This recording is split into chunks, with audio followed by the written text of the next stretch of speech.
ہو جاتی ہے۔ لیکن بعض روایتیں ہوتی ہیں، ان روایتوں کو کچھ لوگ غلط بھی سمجھ جاتے ہیں۔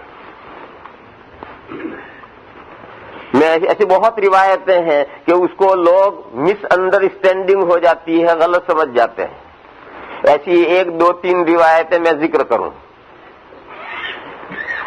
حدیث شریف میں یہ ہے کہ میت کا جنازہ پڑھا جائے اور جنازہ پڑھنے والے کافی لوگ ہوں اور وہ سچے دل سے اخلاص سے میت کے لیے سفارش کریں، یعنی مغفرت کی دعا کریں، تو اللہ تعالیٰ اس میت کی بخشش فرما دیں گے، اگر کافی لوگ اس کا جنازہ پڑھیں۔ کافی لوگ کتنے؟ اس سلسلے میں دو حدیثیں آئی۔ ایک حدیث میں اس مضمون کو یوں سمجھایا گیا کہ من صلی علیہ مئۃ فما فوقہ، وہ میت جس کا جنازہ پڑھا ہو 100 آدمیوں نے یا 100 سے زیادہ نے۔ ایک روایت کے الفاظ تو یہ ہیں، گویا 100 کی تعداد 100 کی تعداد یہ کافی تعداد ہے، تو اس سے کم 100 سے کم ہے تو یہ کم تعداد ہے، لیکن 100 یا زیادہ اگر اشخاص کسی میت کی نماز جنازہ پڑھیں اور وہ اخلاص سے میت کے لیے استغفار کریں، سچے دل سے اس کے لیے سفارش کریں، تو انشاءاللہ اللہ تعالیٰ اس میت کی مغفرت فرما دیں گے۔ ایک روایت تو یہ ہے، اس میں تو کوئی بات نہیں۔ ایک دوسری روایت نے اسی مضمون کو دوسرے طریقے پر سمجھایا اور یہ فرمایا کہ من صلی علیہ ثلاثۃ صفوف، وہ میت جس کا جنازہ پڑھے 3 صفیں۔ یہ 3 صفیں اس روایت میں بھی وہی مضمون ہے کہ کافی نمازیوں کی کافی مقدار نماز پڑھے۔ ظاہر ہے کہ 1 صف 2 صف یہ تھوڑے گنے جاتے ہیں، اور 3 صفیں ہو گئی، اثنان وما فوقہما جماعت۔ جب 3 صفیں ہو گئی تو 3 صفیں یہ اچھی خاصی مقدار ہو گئی۔ تو اب یہ 2 حدیثیں ہیں، دونوں حدیثوں میں ایک ہی مضمون کو 2 طریقے سے سمجھایا گیا۔ ایک میں فگر آیا کہ 100 یا زیادہ، اور ایک میں 3 صفوں کا ذکر آیا کہ 3 صفیں یا زیادہ۔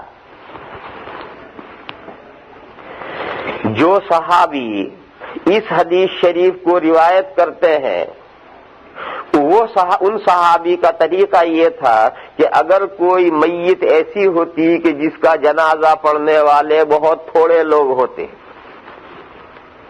تو وہ 3 صفیں بنانے کا اہتمام کرتے۔ دیکھو صف کے لیے کم سے کم 2 مقتدی ضروری ہے، ایک آدمی کی صف نہیں بنتی، ایک آدمی کی صف نہیں بنتی، سب کے لیے کم از کم 2 آدمی ضروری ہے۔ اسی لیے حدیث شریف میں ہے کہ جماعت میں اگر کوئی بالکل لاسٹ میں آیا اور وہ بالکل اکیلا ہے تو اکیلا پیچھے نہ کھڑا ہو، آگے سے پیچھے کسی آدمی کو اشارہ کر کے اشارہ کرے اور پیچھے بلا لے۔ اشارہ کرنے کا طریقہ یہ ہے، ایک تو دیکھو مسئلہ، اگر ایک آدمی آیا اور وہ آ کر آخری صف میں ہے اور اسے یہ امید ہے کہ ابھی کوئی آئے گا، نماز ختم ہونے سے پہلے پہلے ابھی کوئی آئے گا اور وہ میرے ساتھ کھڑا ہو جائے گا اور میں اکیلا نہیں رہوں گا، تب تو آگے سے بلانے کی کوئی ضرورت نہیں، اکیلے کھڑے ہو جاؤ اور انشاءاللہ کوئی نہ کوئی آئے گا۔ اور فرض کرو نہ آیا کوئی بات نہیں۔ اور یہ میں جو صورت بیان کر رہا ہوں وہ ہے کہ ایک صف بن گئی اور سب بن کر پوری ہوگی اور پیچھے فقط ایک آدمی بچا ہے اور یقین ہے، ظن غالب ہے کہ اب کوئی نہیں آئے گا، تو ایسی صورت میں یہ ہے کہ نماز کے شروع میں اگر ایسی صورت پیش آئے تو پیچھے اکیلا آدمی کھڑا نہ رہے، آگے سے ایک آدمی کو پیچھے لے لے، آگے ایک آدمی کی جگہ خالی رہے تو رہے لیکن پیچھے ایک کھڑا نہ رہے۔ اور اگر نماز شروع ہو گئی اور پھر یہ پیچھے ایک آدمی آیا تو اگلے کو اشارہ کر کے بلا لے، کھینچ کر نہ بلائے، اشارہ کر کے بلانا یہ ہے کہ پیچھے والے کے پیٹھ پر یوں ہاتھ رکھ دو اور ہاتھ رکھ کے پیچھے کر لو۔ وہ اگر سمجھ جائے اور لمبے قدم رکھ کر کے ایک قدم رکھ کر کے پیچھے چلا آئے تو ٹھیک ہے، اور وہ نہ سمجھے تو چھوڑ دے، پھر اور زیادہ اسراف نہ کرے ورنہ اس کی نماز بھی خراب کرے گا۔ بس وہ اگلا جو ہے ان میں سے کسی کے بھی پیٹھ کے اوپر یوں ہاتھ رکھ کر کے لے لے، تو سمجھدار ہوگا تو سمجھ جائے گا کہ یہ مجھے پیچھے بلا رہا ہے، اکیلا رہ گیا اس لیے پیچھے بلا رہا ہے۔ اتنا انڈیکیٹر دینے پر وہ سمجھ جائے اور پیچھے آ جائے تو ٹھیک ہے، ورنہ اسے کندھے سے پکڑ کر پیچھے کھینچے تو ایسا نہ کرے، ورنہ وہ کہے گا رے کیا کرتا ہے، تو نماز بیچارے کی ٹوٹ جائے گی۔ اس لیے ایسا نہ کرے، بس فقط انڈیکیٹر دینا ہے، اتنا ہاتھ رکھنا ہے اور ہاتھ لے لینا ہے، اتنا سمجھ جائے اور آ جائے تو ٹھیک ہے، اور نہ آئے تو پھر اکیلا پڑے۔ تو غرض ایک سے صف نہیں بنتی ہے۔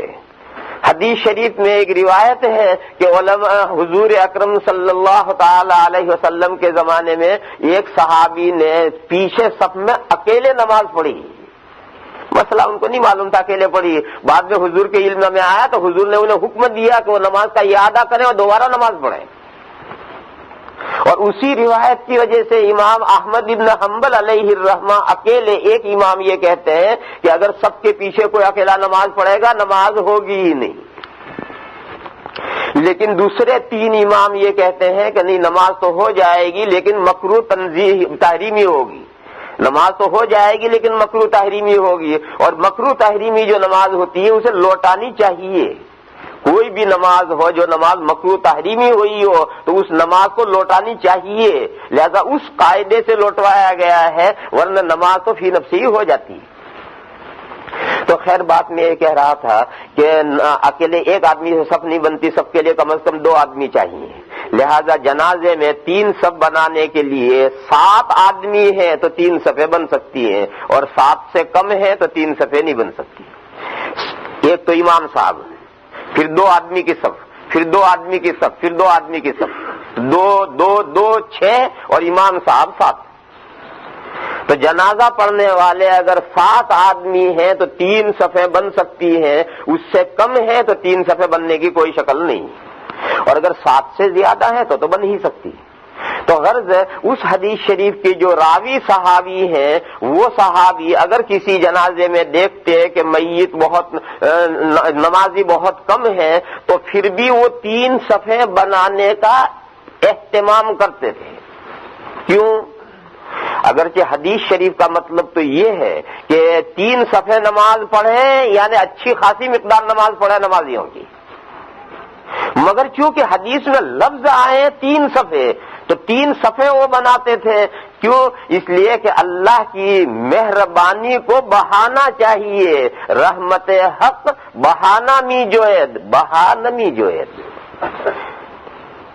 اللہ کے یہاں بہت سی چیزیں ایسی ہوتی ہیں کہ بہانہ بن جائے تو بہانہ بننے سے بھی مغفرت ہو جاتی ہے۔ تو راوی حدیث جو صحابی تھے انہوں نے اس حدیث شریف پر عمل کرنے کی ایک شکل یہ بھی کی، چنانچہ مسئلہ یہی ہے کہ اگر تھوڑے نمازی ہوں تب بھی 3 صفیں تو بنانی چاہیے، یہ تو حدیث شریف کا صحیح مطلب ہے۔ لیکن بعض لوگوں نے ایک مطلب اس حدیث کا کچھ اور سمجھ لیا، اور ہمارے یہاں انگلینڈ میں بہت سی جگہ پر ہمارے گجراتی مسلمان یہ سمجھتے ہیں، اور وہ یہ سمجھتے ہیں کہ جنازے میں صفیں طاق ہونی چاہیے، 3 ہونی چاہیے، 5 ہونی چاہیے، 7 ہونی چاہیے، 9 ہونی چاہیے، 11 ہونی چاہیے، جفت نہیں ہونی چاہیے، 4 صفیں نہیں ہونی چاہیے، 6 نہیں ہونی چاہیے، 8 نہیں ہونی چاہیے، 10 نہیں ہونی چاہیے۔ ایسا مطلب کچھ لوگوں نے سمجھ لیا ہے، اور یہ سمجھنے والے صرف گجراتی ہیں۔ پوری دنیا میں گجراتیوں کے علاوہ کوئی مطلب یہ نہیں سمجھا۔ میں ساری دنیا میں گھومتا ہوں اور ساری دنیا کی تمام قوموں میں جانا ہوتا ہے اور تمام قوموں کے احوال معلوم ہوتے ہیں، تو دنیا کی کوئی قوم اس حدیث کا یہ مطلب نہیں سمجھتی سوائے گجراتیوں کی۔ اور انگلینڈ میں میں نے دیکھا کہ کئی جنازوں میں شریک ہونا ہوا، مجھے ہوا تو انگلینڈ میں میں نے دیکھا کہ باقاعدہ شور، ارے بھائی صفحے گنو، ارے بھائی صفحے گنو، ارے بھائی صفحے گنو۔ اب بہت بڑا مجمع ہے، صفحے ایک آدمی گن رہا ہے اور اتفاق سے جفت ہو گئی تو کہ ایک صف اور بڑھاؤ، طاق کرو۔ یہ سب میں تماشے انگلینڈ میں دیکھتا ہوں۔ یہ حدیث شریف کا یہ مطلب ہرگز نہیں ہے، اور یہ مطلب دنیا میں اس حدیث کا کوئی نہیں سمجھتا۔ دیوبند میں میں دیوبند کے اندر 40 سال سے دیوبند میں ہوں. دیوبند، سہارنپور، وہیں کا جو عمل ہے اسی کو دیوبندیت کہتے ہیں. میں 40 سال سے وہاں کے اکابر کا عمل دیکھ رہا ہوں. وہاں اس کا کوئی اہتمام نہیں ہوتا ہے کہ بھئی صفیں گنی جائیں کہ کتنی ہوئی، طاق ہوئی یا جفت ہوئی، یہ کہیں کوئی گننے کا کوئی تصور نہیں ہے. اور حدیث شریف کی کسی شرح میں حدیث کا یہ مطلب لکھا ہی نہیں. لیکن بہرحال بہت سے کچھ لوگ یہ سمجھ جاتے ہیں، یہ سمجھنا صحیح نہیں ہے. اس سے کوئی بحث نہیں ہے کہ 20 صفحے ہوئی ہیں یا 21 صفحے ہوئی ہیں، اس سے کوئی اثر نہیں پڑتا. 20 بھی اسی طرح ہے، 21 بھی اسی طرح سے ہے. ہاں نمازی کم ہو تو کم سے کم 3 بنانی چاہیے. اگرچہ اس حدیث کا اصل مطلب تو یہ ہے کہ 3 صفحے یعنی کافی مقدار، لیکن جس صحابی نے یہ حدیث روایت کی وہ یہ شکل کیا کرتے تھے.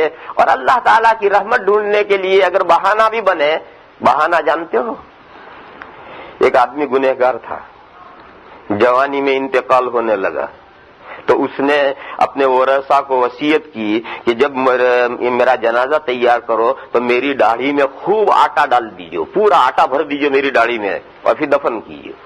یہ پرانی امتوں کا قصہ ہے، ہماری امت کا نہیں ہے، پچھلی امتوں کا قصہ ہے اور حدیث میں آیا ہے. جب وہ دفن کیا گیا اور بارگاہ خداوندی میں وہ بندہ پیش کیا گیا تو اللہ تعالیٰ نے اس سے پوچھا کہ بھئی بڈھے یہ کیا کر کے آیا ہے؟ یہ سب داڑھی میں آٹا بھر کر کے آیا ہے؟ وہ بڈھے کیا کر کے آیا ہے؟ تو اس نے کہا کہ پروردگار عالم، میں نے ایسا پڑھا ہے کہ آپ کے نبیوں نے یہ بات بتائی ہے کہ اللہ تعالیٰ بوڑھے سے شرماتے ہیں. یہ بوڑھا تو میں ہوا نہیں تھا، تو آٹا ہی ڈال کر کے بوڑھا بن کر کے آیا ہوں. جیسے آج کل بہت سے لوگ بوڑھے ہو جاتے ہیں تو کالا خضاب کر کے جوان بن جاتے ہیں. بہت سے لوگ بوڑھے ہو جاتے ہیں تو کالا خضاب کر کے جوان بن جاتے ہیں. تو یہ بیچارہ الٹا اس کا تھا کہ بوڑھا نہیں تھا، جوان تھا، جسے آٹا ڈال کے بوڑھا بن گیا. تو اللہ نے فرمایا کہ جا، میں نے میرے نبیوں نے صحیح کہا تھا، جا میں نے تیری مغفرت کر دی. میرے نبیوں کی بات لاج رکھنے کے لیے میرے نبیوں نے صحیح اطلاع دی تھی. تو بوڑھا اگرچہ نہیں ہے مگر میرے نبیوں نے یہ صحیح اطلاع دی تھی کہ اللہ بوڑھے سے شرماتے ہیں، جا تیری مغفرت کر دی. تو اللہ تعالیٰ کے یہاں کبھی ایسے بہانے بھی چل جاتے ہیں. تو اس حدیث شریف کا مطلب تو اگرچہ یہ ہے کہ کافی مقدار نمازیوں کی نماز پڑھے، لیکن جس صحابی نے حدیث روایت کی ہے ان خود صحابی وہ یہ کرتے تھے کہ نمازی کم ہو تو 3 صفحے ضرور بناتے تھے تاکہ ایک بہانہ مل جائے مغفرت کا.